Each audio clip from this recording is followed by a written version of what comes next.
Warahmatullahi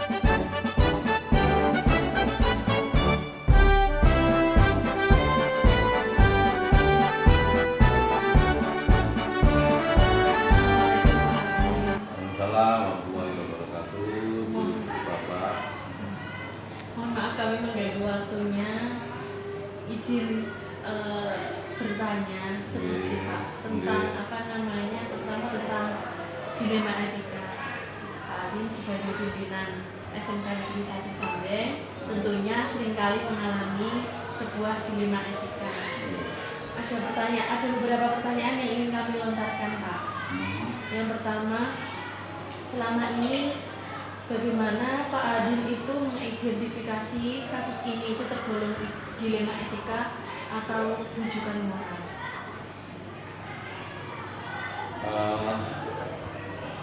Kasus-kasus yang muncul di suatu saat yang terjadi di sekolah itu tentu kita harus klarifikasi terlebih dahulu, mencari awal persoalan itu muncul, kita identifikasi, kemudian kita inventarisir, dan tentu setelah itu baru kita ambil sikap solusi yang terbaik yang sama-sama menguntungkan antara pihak sekolah sebagai lembaga dan pihak guru secara pribadi. Jadi kita tidak boleh kemudian mengesampingkan kepentingan sekolah dan mengesampingkan kepentingan pribadi. Jadi kita mengambil sisi yang terbaik, mengambil jalan tengah yang sama-sama tidak merugikan dari semua pihak. Jadi kesimpulannya diambil jalan tengah gitu. Jalan tengah yang terbaik. Minim resiko. Iya, minim risiko, kosnya lebih kecil, tidak merugikan salah satu, sama-sama jalan. Iya. Terima kasih Pak. Selanjutnya, selama ini bagaimana Pak Adin menjalankan pengambilan keputusan itu Pak? Terutama untuk kasus-kasus yang seperti dilema etika atau moral selama ini? Ya, kita tanya problemnya terlebih dahulu. Munculnya kasus sifat sebab-sebabnya apa dulu, sebab-sebab apa yang terjadi persoalan itu, kemudian setelah tahu sebab-sebabnya baru kita lambat laun kita berikan solusi tambahannya yang sekiranya bisa diselesaikan dengan sangat bijak. Jadi ditelusuri terlebih dahulu. Harus lebih mendalam seperti masalahnya seperti apa, baru diambil keputusan. Kita kaji. Kemudian diambil keputusan. Ya, satu contoh ada kejadian kemarin itu mabuk-mabukan kan pada akhirnya kan dengan pancingan-pancingan akhirnya sebenarnya dia bisa jujur akhirnya menjadi jujur. Tetapi justru kejujuran malah membunuh karir mereka. Hanya kita triknya saja. Ini tuh ini jujur, ini nggak jujur. Tambah tak buat, tapi ini jujur tambah. Malah justru terang benderang informasi yang kita dapatkan. Tapi justru membunuh mereka yang jebakan saja. Selanjutnya Pak, hal apa saja yang selama ini Pak Adin anggap paling efektif ketika mengambil sebuah keputusan? Dipanggil orangnya, klarifikasi, kemudian setelah itu kita tidak cukup hanya menerima sepihak, tetapi kita juga harus supaya balance informasi itu kita buktikan dengan saksi-saksi. Jadi sebab mau namanya manusia itu kan ingin benarnya sendiri kan. Tapi kalau tidak mencari saksi-saksi bukti-bukti yang kuat untuk menjerat orang tersebut, ya akhirnya ya tidak akan menghasilkan sesuatu yang harus kita dapatkan. Jadi didatangkan dulu pihak-pihak yang Iya, terkait, yang terkait, terlibat gitu ya, yang Pak. terkait didatangkan semua, dan akan ada keputusan kesimpulan. Oke, gitu, Pak. Nah, selanjutnya tantangannya apa, Pak, kira-kira? Kalau menghadapi dilema etika itu, dalam mengambil keputusan itu yang paling menjadi tantangan itu apa biasanya? Tantangannya kan ketidakpuasan mereka dengan keputusan, tapi itu bisa dieliminir. Bisa dieliminir misalkan apa yang kira-kira menyebabkan dia jengkel, kemudian menyusun kekuatan di luar. Nah ini kita juga harus bisa mengeliminir itu dengan cara orang-orang dekatnya mereka, keluarganya, kita berikan pengertian, atau kita segampangan diwongno lah orang-orang sekitar itu. Setidaknya kalau dia mau membuat langkah-langkah yang tidak baik, ini orang-orang yang ada di sekitarnya itu malah bisa mencegah itu, untuk menghindari tindakan yang karena ketidakpuasan itu. Tapi kalau begitu misalkan ada kesalahan langsung kita berhentikan, tidak peduli dengan lingkungan, ya akhirnya itu jadi berontak, tawuran, atau kita mengancam dan lain-lain. Nah, bagaimana cara mengeliminir itu supaya tidak terjadi?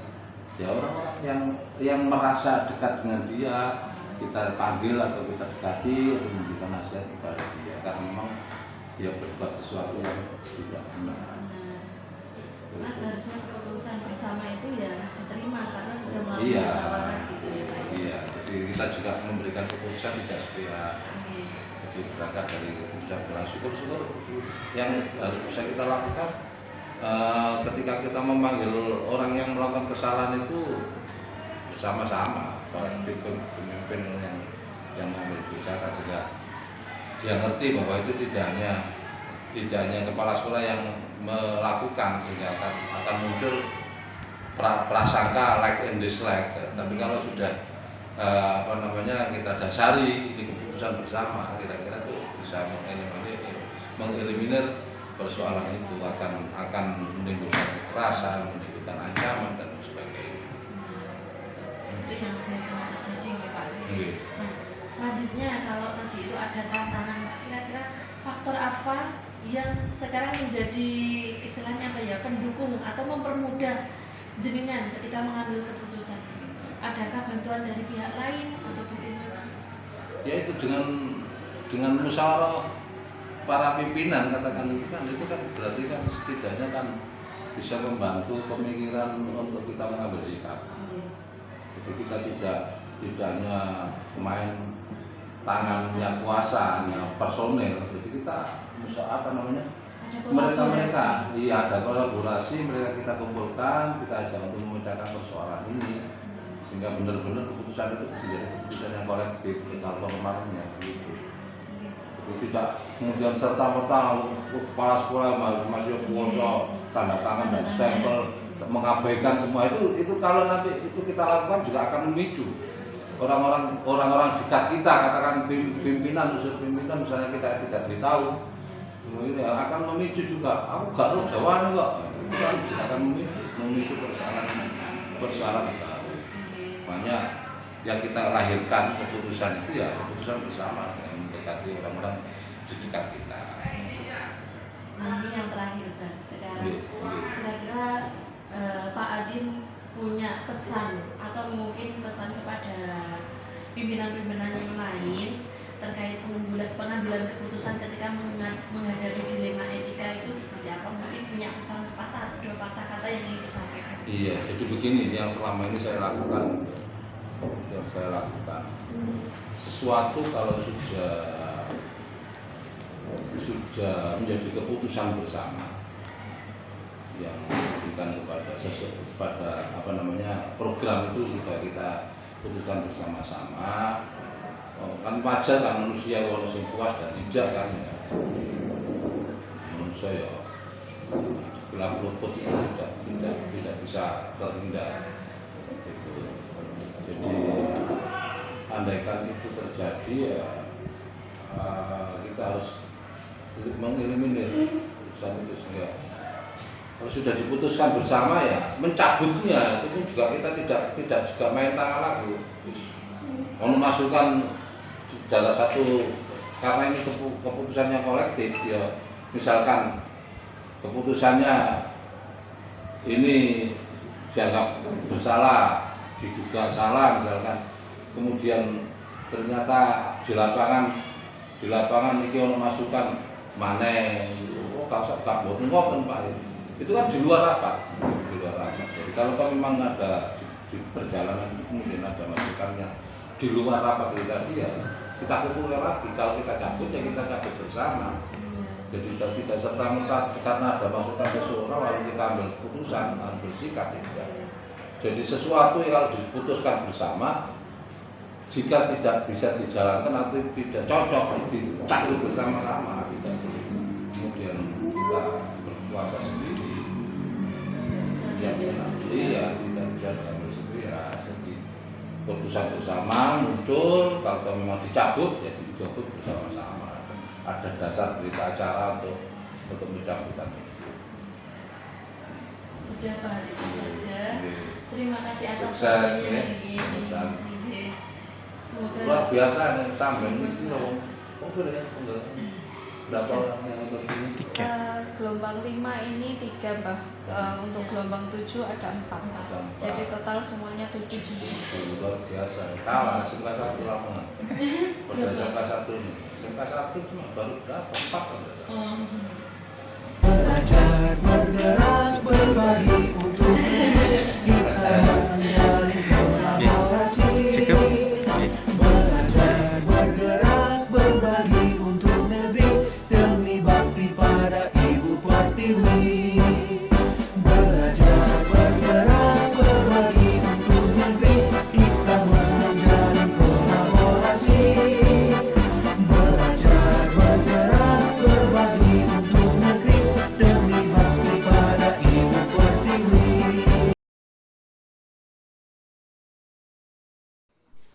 Selamat pagi Pak Jayat. Selamat pagi Ibu Eka. Mohon maaf Pak ya mengganggu waktunya. Ya, boleh. Di sini saya ingin sedikit ngobrol-ngobrol dengan Pak Jayat, bertanya tentang seputar apa ya Pak ya, pengambilan keputusan ketika Pak Jayat itu sedang menghadapi suatu hal yang dilematis. Oh gitu. Dalam hal ini dilema etika Pak. Ya. Siap. Ya, tentunya Pak Jayat sudah sering sekali menghadapi ini karena Pak Jayat di sini sebagai wakakesiswaan ya. Banyak kasus yang Pak Jayat sudah berhasil tangani. Nah, mungkin dari situ Pak saya akan sedikit bertanya-tanya dengan Pak Jayat. Siap. Monggo insyaallah saya bantu selama saya bisa. Ini Pak, yang pertama Pak, yang ingin saya tanyakan Pak. Selama ini bagaimana Pak Jayat mengidentifikasi kasus itu merupakan dilema etika atau bujukan moral Pak? Iya. Terima kasih Bu Eka. Jadi permasalahan di sekolah itu kan memang banyak sekali permasalahannya dan kita juga di dalam pengambilan keputusan harus berhati-hati. Banyak faktor, banyak hal yang masalah ini dilema. Satu sisi kita juga harus memutuskan ini, sisi lain juga ada pihak-pihak lain yang sekiranya mungkin perlu dianggap ini harus diputuskan dan sebagainya. Jadi selama ini hal yang kami lakukan itu adalah kita sebelum melakukan tindakan itu kita sosialisasi terkait dengan aturan Bu. Aturan yang ada terutama contoh kaitannya dengan aturan kesiswaan. Itu salah satunya kita sosialisasi kepada wali murid, kepada siswa sehingga kalau sekolah di SMK Negeri Sambeng ini tahu semua. Jadi apa sih yang harus dilakukan, apa sih yang harus dihindari dan sebagainya. Kira-kira seperti itu. Iya. Okay. Itu Pak ya. Jadi itu untuk langkah awal Pak ya. Iya. Nah, langkah awalnya seperti itu. Nah, ketika realitanya Pak Jayat itu menghadapi dilema etika itu Pak. Pak Jayat itu merasa permasalahan itu adalah dilema etika atau bujukan moral itu ketika seperti apa Pak? Ya, ketika kadangkala seperti ini Bu, satu sisi anak ini baik, tiba-tiba di tengah jalan ternyata ada kasus. Nah ini kadangkala memang Iya. secara manusiawi ya kita punya Iya. beban moral. Satu Iya. sisi ya kita harus menjalankan aturan yang ada, satu sisi anak mungkin yang selama ini bermasalah, anak yang bermasalah ini kadangkala sebelumnya selalu menorehkan prestasi, Iya, betul. muncul anak yang baik. Nah, kadangkala hal ini dalam arti berat sekali untuk memutuskan itu. Oh iya Pak ya. Ya karena manusia itu ya itu tadi Pak ya. Iya. Namanya manusia itu tempat salah dan lupa. Ya tidak ada yang sempurna. Iya. Anak pun seperti itu. Ya, Iya. kadang anak yang baik ternyata di tengah jalan ditemukan dia berbuat masalah. Betul, Seperti itu, betul. tidak menutup kemungkinan. Itu Pak Jayat ya. Terus kemudian yang kedua Pak, pertanyaan saya. Iya. Selama ini bagaimana Pak Jayat menjalankan pengambilan keputusan di sekolah Pak Jayat? Ya di sekolah kita.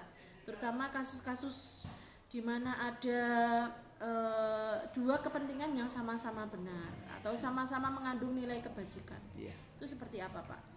Jadi selama ini yang kami lakukan, karena dari awal itu dari anak-anak sudah tersampaikan kaitannya dengan aturan, kemudian wali murid juga sudah tahu. Tentunya hal yang kami lakukan adalah melihat dari tingkat permasalahan siswa. Oke. Jadi tidak sekonyong-konyong segala sesuatu langsung saya putuskan si A, si B, si C. Disitulah ada proses. Oke. Jadi prosesnya di dalam pengambilan keputusan itu adalah melihat tingkat permasalahan anak. Mungkin kalau tingkatnya ringan itu cukup dengan wali kelas. Kemudian tingkat yang kedua bersama dengan guru BK, tingkat yang ketiga sampai menuju ke kesiswaan. Dan itu pun ada surat pernyataan ya, pernyataan yang harus disepakati. Akan tetapi kalau toh memang permasalahan yang langsung pada poin yang sifatnya besar, ini biasanya langsung pada poin tingkat yang ketiga, melibatkan kesiswaan, melibatkan guru BK, wali kelas, kemudian bahkan sampai kepala sekolah, kira-kira seperti itu. Iya, itu langkah-langkahnya Pak ya. Jadi Iya. mulai dari tergantung masalahnya. Tergantung Kalau masalah. masalahnya itu hanya cukup bisa diselesaikan dengan wali kelas ya cukup dengan wali kelas, tidak sampai ke kesiswaan Betul, dan betul. lain sebagainya gitu Pak Iya. ya. Tapi misalnya ini ada kasus seperti ini Pak. Misalnya katakanlah Pak Jayat punya siswa didik. Nah, siswa Iya. didik ini berprestasi secara akademik maupun non akademik. Nah, di hari yang sama si anak ini dia ingin mengikuti misalnya katakanlah olimpiade matematika seperti itu Pak ya. Betul. Tapi di suatu sisi dia juga atlet voli dan di situ waktu itu juga waktu yang bersamaan ada pertandingan voli atau liga yang sekarang di Lamongan yang lagi berjalan ini liga misalnya. Betul. Seperti itu. Nah, menghadapi hal yang demikian menurut Pak Jayat sebagai perannya di sini sebagai guru dan juga kesiswaan. Betul. Itu akan menyarankan hal yang bagaimana kepada siswa tersebut. Iya. Jadi yang saya sarankan kepada anak, misalkan anak di antara kedua ini sama-sama penting gitu Iya. ya kegiatannya. Hal yang kami lakukan pasti saya tanyakan kepada yang bersangkutan terlebih dahulu. Ini kira-kira lebih dominan ke arah yang mana? Apakah yang di akademik atau yang di non akademik? Karena ini nanti orientasinya adalah orientasi jenjang karir ke depan. Harapannya kan seperti itu. Jadi keputusan ya karena ini sama-sama pentingnya, ini saya kembalikan kepada anak. Kemudian yang sekiranya sangat potensi untuk mendukung karir yang akan datang ini di bidang apa? Kalau memang di akademik ya silakan ikut akademik. Kalau non ya di non akademik baru diarahkan ke non akademik. Seperti itu. Berarti semuanya dikembalikan ke anak karena Betul. itu memang nanti goalnya untuk anak Betul. tersebut gitu ya Iya. Pak ya. Jadi memang endingnya orientasinya ini bukan untuk saya, bukan untuk guru-guru yang lain, tapi adalah untuk kepentingannya untuk siswa. Kira-kira Betul, seperti itu. murni hanya untuk siswa. Baik Pak Jayat ya. Saya lanjutkan Pak. Oke. Sekarang hal-hal apa saja yang selama ini Pak Jayat anggap paling efektif dalam mengambil keputusan pada kasus-kasus dilema etika? Ini saya contohkan misalnya Pak, tadi Pak Jayat sudah menyinggung di awal, ada anak itu baik, berprestasi, kemudian santun kesehariannya, tapi di tengah jalan dia ditemukan terlibat tawuran di luar. Nah, seperti itu Pak Jayat. Nah, yang paling efektif menurut Pak Jayat menghadapi kasus demikian itu seperti apa? Iya. Jadi yang menurut saya paling efektif kita lakukan melaksanakan apa ya dan menjalankan aturan sekolah yang sudah kami sampaikan sebelumnya. Jadi kalau memang tingkat permasalahannya, tingkat bobotnya, poin berapa itu kan sudah ada semua, Bu. Jadi ya kita sesuai dengan aturan yang ada. Jadi kita tidak ada tendensi, ya sebenarnya ya perlu juga sih, tapi akan lebih simpel, akan lebih mudah ngikuti aturan yang ada. Kembali ke Ya, aturan kembali yang aturan. ada. Ya. Ya, Dengan aturan yang ada ini insya Allah anak-anak juga akan lebih berhati-hati di dalam melakukan sebuah kegiatan yang sekiranya tidak sesuai dengan aturan. Ya, kira-kira seperti itu. Jadi Aturannya kuncinya adalah kita lakukan aturan yang ada itu apa ya kita jalankan. Jalankan seperti itu. Iya. Karena di awal sudah disosialisasikan, Betul, Pak, iya. ya, bahwa ini aturannya seperti ini, kalau melanggar seperti ini gitu. Nggih, Seharusnya betul. anak-anak lebih hati-hati gitu, Betul. Pak, ya. Betul. Nggih, terima kasih. Kemudian selanjutnya, Pak. Nah, tantangannya apa, Pak, kira-kira? Kalau ada kasus seperti itu, dalam mengambil keputusan tuh tantangannya apa? Iya. Tantangan kadang saya tuh gini, Bu, satu sisi orang tuanya baik, Iya. ya. Kemudian satu sisi anak ini juga baik sebenarnya, tapi ya karena terjerat kasus seperti itu, jadi berat banget, ya. Jadi tantangan paling berat itu saya melihat kegundahan orang tua, iya, kegundahan orang tua, kegundahan anak. Nah ini, padahal ini harus saya putuskan. Nah, soalnya gini, kalau saya putuskan berdasarkan belas kasihan atau apa, ini nanti saya khawatir nanti tidak adil. Ya siapa tahu, dan kita juga tidak berharap nanti ke belakang ada masalah lagi. Saya berharap cukup sekali aja ini masalah sudah. Nah, jadi tantangan yang paling utama yaitu tadi. Apa lebih ke menggunakan perasaan, Pak, ya, kalau misalnya kita hanya memikirkan kekasihan saja, sepertinya tata tertib itu tidak ada gitu, Pak, ya, Jadi seolah-olah akan hilang aturan ini akan hilang gara-gara dari unsur belas kasihan atau apa. Nah, itu ya kita hukum itu nggak boleh nggak boleh lentur. Jadi hukum itu kalau A ya sudah A, B ya sudah B. Saya berharap seperti itu bisa dijalankan. Pak, paham. Lanjut, Pak, sekarang. Apakah dalam pengambilan keputusan seperti kasus tadi, Pak, ya, Pak Jadwal itu biasanya Pak Jayat itu biasanya membuat jadwal tertentukah atau langsung diputuskan pada saat itu? Jadi terkait dengan penanganan permasalahan anak, nah kembali lagi ini adalah tergantung dari tingkat permasalahan, Bu. Jadi kalau permasalahannya hanya ringan, berarti cukup dengan wali kelas. Ini ya sewaktu-waktu. Jadi sewaktu-waktu. Dan biasanya selama ini dari tim wali kelas, tim ketertiban, guru BK dan sebagainya. Jadi ini sudah bisa mengidentifikasi permasalahannya sampai di mana. Seandainya toh memang sampai melibatkan kepada saya selaku kesiswaan atau bahkan kepala sekolah, nah ya ini biasanya sebelumnya komunikasi, kemudian langsung kita tangani bersama. Ya kira-kira seperti itu. Kadangkala ada juga kasus seperti ini, Bu. Ada beberapa permasalahan dalam satu kelas dengan jumlah yang agak banyak. Biasanya hal-hal seperti itu, ya kalau memang sekiranya tingkat permasalahannya harus saya masuk di dalamnya untuk menangani, ya saya undang bersama wali murid, biasanya bersama-sama, kemudian saya sampaikan bersama-sama. Jadi ya insya Allah seperti itu. Selama ini yang jalan seperti itu. Jadi ada penjadwalan untuk memanggil wali siswa juga, Pak, ya, jika itu kasusnya memang diperlukan untuk memanggil wali siswa seperti itu. Sama ini, Pak, kira-kira adakah seseorang atau faktor-faktor yang membantu Pak Jayat untuk misalnya menyelesaikan sebuah kasus atau pengambilan keputusan? Jadi kalau di kesiswaan itu rekan kerjanya ini kan banyak, Bu.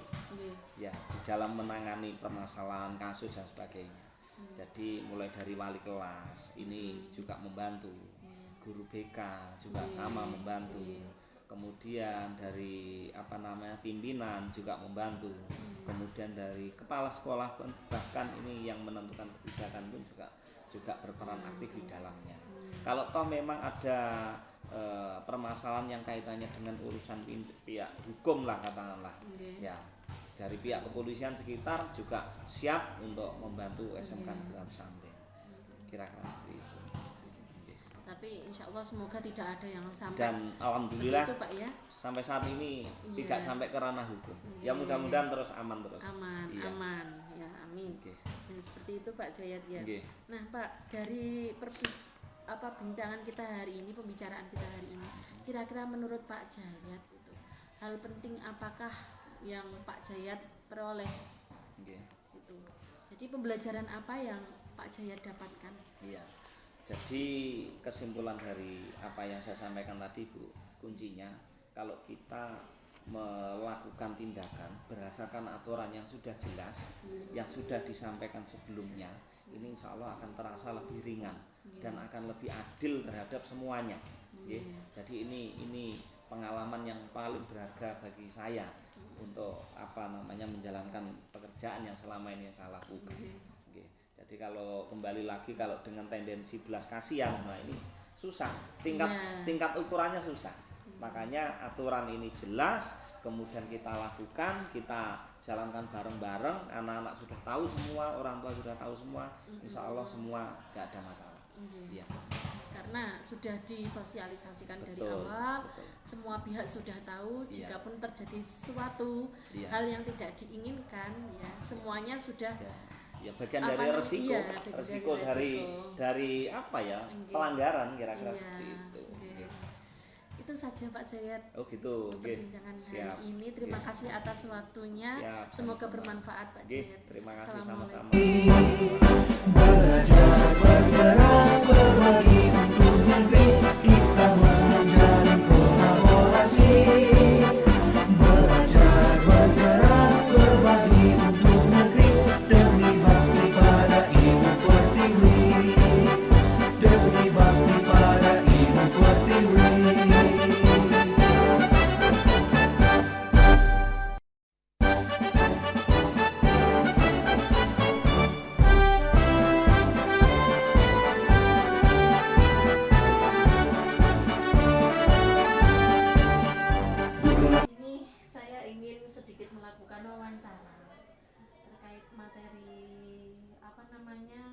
dilema etika Pak. Nah, tentunya di sini itu berkaitan dengan pengambilan keputusan oleh kepala sekolah. Ini ada beberapa pertanyaan yang ingin saya ajukan kepada jenengan. Yang pertama, selama ini ketika Bapak menjadi kepala sekolah itu bagaimana usahanya untuk mengidentifikasi dilema etika atau bujukan moral? Kasus ini atau mungkin kejadian ini itu yang mengandung dilema etika ketika apa? Seperti itu Pak. Jadi selama ini kita ini kan jalan sesuai aturan, kemudian tata tertib atau aturan sekolah itu sudah jelas. Jadi ketika nanti itu bermasalah di lingkungan atau melanggar etika, ya penilaiannya nanti dilihat dulu sejauh mana pelanggarannya itu, kesengajaan atau tidak disengaja, itu terpaksa atau bagaimana, itu nanti kita coba telusuri. Jangan sampai nanti justru keputusan kita itu memberatkan anak. Begitu. Jadi semua harus ditelusuri terlebih dahulu ya Pak ya. Dan jangan sampai ada yang dirugikan, apalagi betul, dari pihak anak gitu Pak. Tuh. Kemudian yang kedua Pak, nah selama ini bagaimana mengatasinya Pak itu Pak? Ketika ada kasus atau dilema etika itu biasanya Pak Joko itu mengatasinya bagaimana? Selain berpatokan pada penelusuran dan aturan yang berlaku? Selama ini kita di sekolah ini ya, jadi mohon maaf ini BK kami ini berjalan sesuai dengan apa yang kita coba untuk rumuskan bersama. Wali kelasnya berperan aktif, guru-guru yang lain, kesiswaan permasalahan. Jadi semua itu kita coba untuk ajak memecahkan masalah. Jadi preventif itu kami utamakan. Jadi sebelum kejadian kami sudah antisipasi lah, kira-kira begitu, supaya nanti sebelum kita lakukan sudah ada rambu-rambunya begini-begini, sehingga anak itu belum melakukan saja sudah jerah begitu. Jadi kira-kira begitu. Jadi antisipasi lebih penting daripada nanti penindakan begitu. Jadi di awal sudah ada antisipasi itu betul. ya Pak ya. Kita coba untuk mengantisipasi semuanya, kerjasama seluruh stakeholder yang ada ini. Begitu. Jangan sampai terjadi kalau harapannya seperti itu. Iya. Oke. Tuh, terima kasih Pak jawabannya. Untuk yang ketiga Pak. Iya. Nah, kira-kira langkahnya ketika itu ada sebuah kasus atau yang menjadikan dilema etika itu, langkah panjenengan itu bagaimana? Apakah langsung menghadapi sendiri atau mungkin dengan memanggil siswanya atau meminta guru BK atau bagaimana itu prosedurnya? Ya, saya konfirmasi dulu wali kelas ya. Langkah-langkah yang biasa kita lakukan itu ya. Wali kelasnya gimana? Terus kemudian wali kelas sudah ketemu sama orang tuanya. Kemudian nanti kalau memang masalahnya ini sampai ke moral yang katakanlah pelanggaran berat, contohnya ya narkoba dan lain-lain, kan sudah masuk ke kriminal. Jadi kalau sekedar kenakalan itu mungkin nanti bisa lah diantisipasi atau ditata di sekolah ini. Tapi kalau sudah kriminal, saya nanti noto pun saya kena pelanggaran, melindungi kejahatan dan seterusnya. Jadi kita atur, karena ini masih pelajar ya kita antisipasi. Kalaupun nanti penegakan hukum itu dijalankan, ya ini masih anak begitu. Sesuaikan dengan aturan yang berlaku begitu. Ya, jadi mulai dari yang terkecil dulu Pak ya. Betul. Wali kelas, kemudian ke kesiswaan, seperti itu. Jika kasusnya sampai kriminalitas berarti ke pihak yang berwajib, seperti itu. Jadi tergantung kasusnya gitu Pak ya. Nah, kemudian Pak, yang paling efektif ketika ada kasus dilema etika itu, yang paling efektif menurut Pak Joko itu bagaimana? Sesuai aturan kah atau mungkin berdasarkan apakah? Dari sudut pandang panjenengan selama ini. Jadi kalau tataran etika itu, aturan itu kan ya juga tidak berlaku juga nanti kalau etika loh ya. Jadi sebenarnya ya apa yang dipercayai itu nanti yang kita pakai. Aturan main sini itu bagaimana gitu. Katakanlah, mohon maaf kalau sekolah ini sudah dasarnya Islam begitu katakanlah. Jadi paling tidak pendekatan itu yang kita lakukan, sehingga semua orang tahu apa yang kita coba itu mungkin yang terbaik lah untuk anak itu. Kita usahakan semua keputusan itu nanti menjadi yang terbaik. Minimal itu resiko terkecil lah. Itu yang kita ambil gitu. Jadi tetap kita musyawarahkan bagaimana terbaik untuk memutuskan sesuatu. Begitu Bu. Ya, jadi itu bisa disimpulkan bahwa kalau hanya berpatokan pada aturan itu tidak bisa seperti itu Pak ya. Jadi tergantung tetap ada kebijakan, nilai-nilai yang kita yakini. Ada kebijakan, ada keyakinan, kemudian orientasi ke depan anak ini bagaimana. Ya, kembali ke nasib anak bagaimana dikembalikan untuk anaknya seperti itu. Kemudian kira-kira tantangannya apa Pak? Dengan adanya kasus dilema etika itu biasanya yang menjadi tantangan itu apa? Ketika menyelesaikan atau yang mengambil paling keputusan. banyak itu ya internal kita gitu.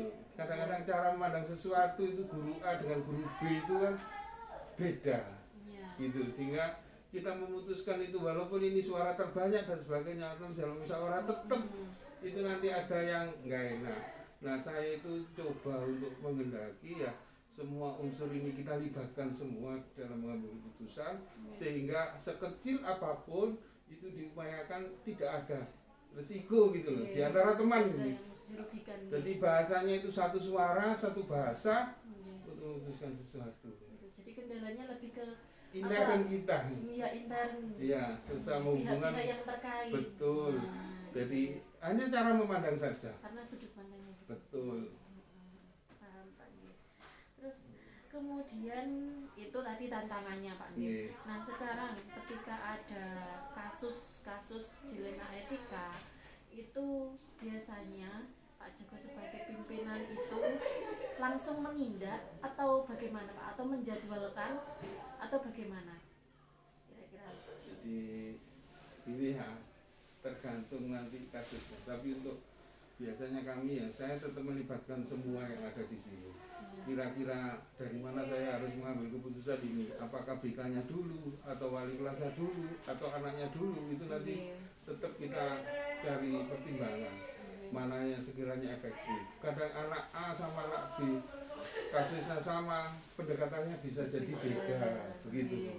Sehingga ya tergantung masalahnya apa. Intinya itu kita anggap semua keluarga lah. Gitu, seperti bagaimana menyelesaikan di keluarga kita, anak kita, itu aja. Jadi cenderung ke kekeluargaan lah. Iya betul. Oke, itu Pak Joko yang ingin saya tanyakan hari ini. Dari pembicaraan kita kali ini mungkin dari Pak Joko ada pesan terbaik mungkin untuk yang ingin disampaikan atau pelajaran yang diambil dari Pak Joko sendiri untuk kita ketahui semua dalam pengambilan keputusan itu bagaimana seharusnya. Pak Joko kan sudah mempraktekannya. Ya. Kalau saya, menurut saya ini ya, jadi konsisten itu penting. Kemudian taat asas itu jauh lebih penting.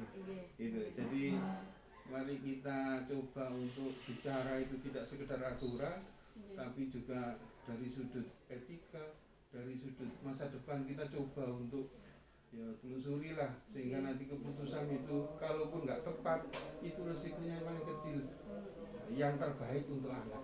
Kembali Itu ini yang terbaik untuk anak itu yang penting Pak. Itu harapannya. Semoga Nggih. memutuskan ini tidak salah.